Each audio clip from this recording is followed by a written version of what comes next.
شروع اللہ کے نام سے جو بڑا مہربان نہایت رحم والا ہے۔ اور اس نے آدم کو سب چیزوں کے نام سکھائے، پھر ان کو فرشتوں کے سامنے کیا اور فرمایا کہ اگر سچے ہو تو مجھے ان کے نام بتاؤ۔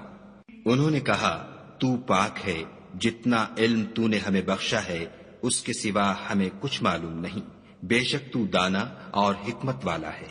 تب خدا نے آدم کو حکم دیا کہ آدم تم ان کو ان چیزوں کے نام بتاؤ۔ جب انہوں نے ان کو ان کے نام بتائے تو فرشتوں سے فرمایا کیوں میں نے تم سے نہیں کہا تھا کہ میں آسمانوں اور زمین کی سب پوشیدہ باتیں جانتا ہوں، اور جو تم ظاہر کرتے ہو اور جو پوشیدہ کرتے ہو سب مجھ کو معلوم ہے۔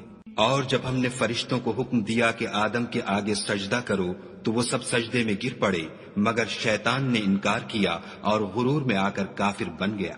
اور ہم نے کہا کہ اے آدم تم اور تمہاری بیوی بہشت میں رہو اور جہاں